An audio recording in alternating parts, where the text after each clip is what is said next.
এখানে আমরা ক্লাস এই খয়রামারি হাই স্কুলে পড়ি এবং আমাদের যে ভর্তির ডেট ছিল 2 তারিখ এবং সেই ভর্তির ডেটে আমরা যখন আসি মানে এর আগে পূর্বে যে ফিট ছিল আমাদের 300 করে, তারপর মানে স্যাররা নিজে থেকে মিটিং করেই আমাদের গার্জেনকে না জানিয়ে নিজে থেকে মিটিং করে স্যাররা মানে আমাদের ভর্তি ফিস বাড়িয়ে দেয় 100 করে, মানে টোটাল 400 হয়।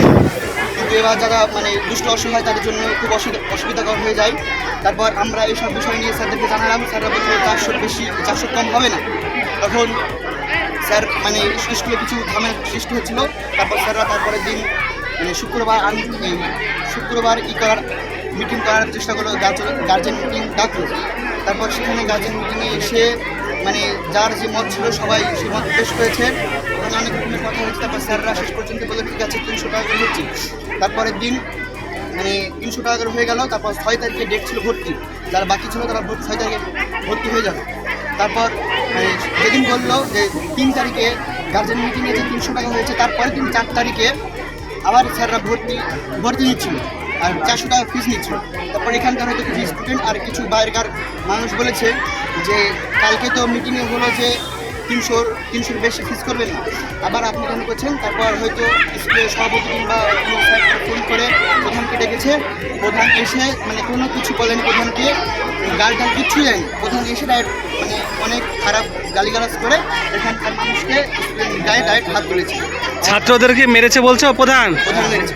গত 3-4 দিনের সমস্যা আমাকে স্কুলকে এসে স্কুলের পক্ষ থেকে আমাকে ডাক হয়েছিল।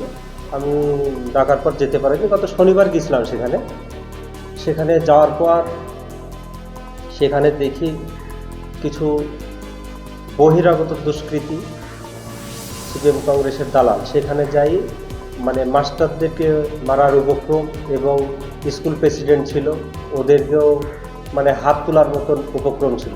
আমি সেখানে উঠে যারা বহিরাগত ওখানে ছিল তাদেরকে আমি ওখানে বের করে দিয়েছি।